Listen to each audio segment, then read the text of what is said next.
class 9th ICSE. How are you? I hope you are studying well.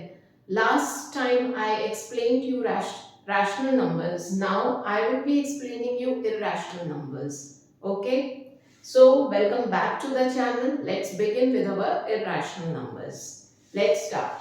Let's start with a definition first. पहले हम definition से start करते हैं. A number that cannot be expressed in the form of p by q. बस यहीं पर आपकी definition खत्म होती है.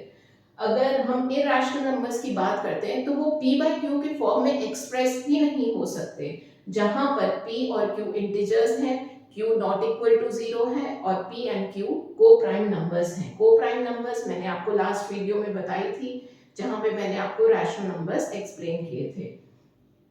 को प्राइम नंबर्स क्या होते हैं? जिनके फैक्टर्स सिर्फ जिनका कॉमन फैक्टर 1 होता है. जो दो नंबर्स जिनका कॉमन फैक्टर 1 होता है. आप पिछली वीडियो में जाकर चेक कर सकते हैं.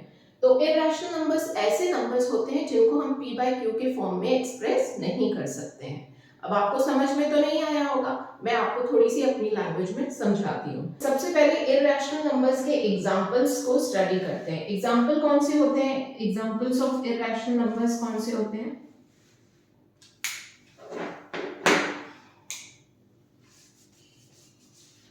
तो सबसे पहले हम लोग एग्जांपल्स को स्टडी करते हैं. इरेशनल नंबर्स के एग्जांपल कौन से होते हैं? Example of irrational numbers.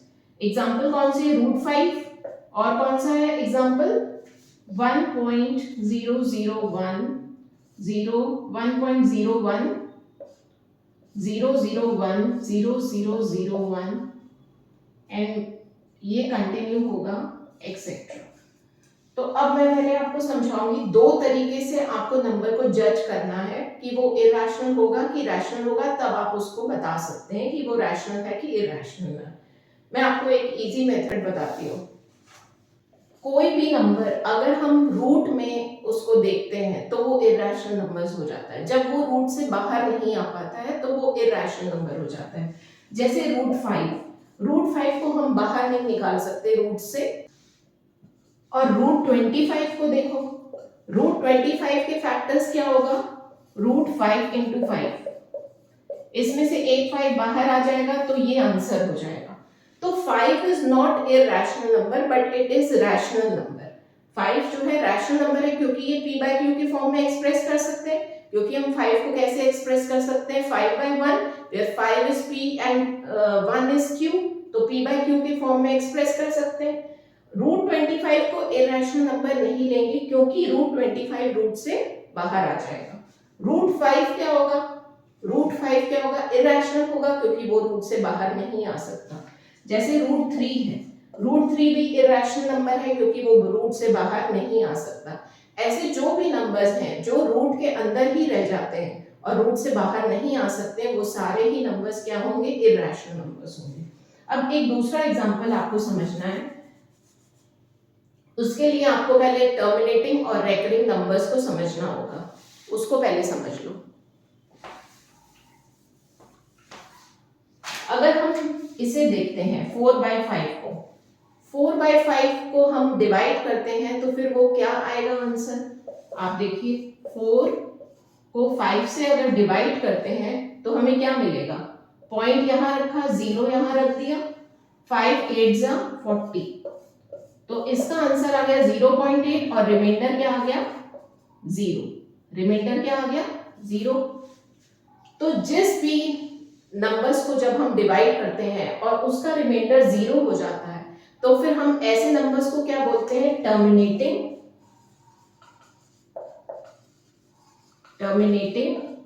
Decimal representation.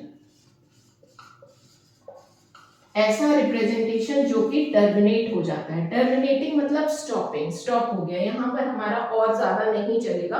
0.8 वहीं पर रुक गया है. तो 0.8 क्या होगा? टर्मिनेट हो गया है, स्टॉप हो गया है. तो फिर ये कौन सा डेसिमल रिप्रेजेंटेशन हो जाएगा? टर्मिनेटिंग डेसिमल रिप्रेजेंटेशन, जो कि स्टॉप हो गया है. It is stopped. ओके, तो फिर टर्मिनेट मीन स्टॉप हो गया.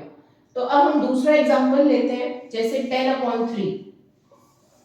10/3 अगर हम 10/3 को डिवाइड करें तो 10 ऊपर वाला नंबर अंदर लिखते हैं, 3 जो है बाहर होगा क्योंकि नीचे जिससे डिवाइड हो रहा है वो हम बाहर लिखेंगे। 3 3 जा 9, पॉइंट लगा, 0 लगा, 3 3 जा 9, 1 बचा, फिर पॉइंट लगा, 0 लगा, 3 3 जा 9, फिर 1 लगा, फिर 0 लगा, 3 3 जा 9, ऐसे ये चलता चला जाएगा। तो 3.3333 इंफिनिटी तक चलता जाएगा। तो हम इसको थोड़े कैसे लिख सकते हैं, 3.3 बार, इसको हम कैसे लिख सकते हैं, 3.3 बार। तो ये कौन सा डेसिमल रिप्रेजेंटेशन हुआ, रिपीटिंग या रेकरिंग डेसिमल रिप्रेजेंटेशन। ये क्या है, नॉन टर्मिनेटिंग। नॉन टर्मिनेटिंग मतलब क्या होता है, जो स्टॉप ना हो, रिपीट हो रहा हो, तो रिपीटिंग या रेकरिंग डेसिमल रिप्रेजेंटेशन। इसका नाम क्या होगा, नॉन टर्मिनेटिंग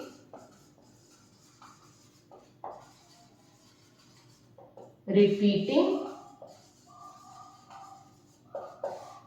डेसिमल रिप्रेजेंटेशन।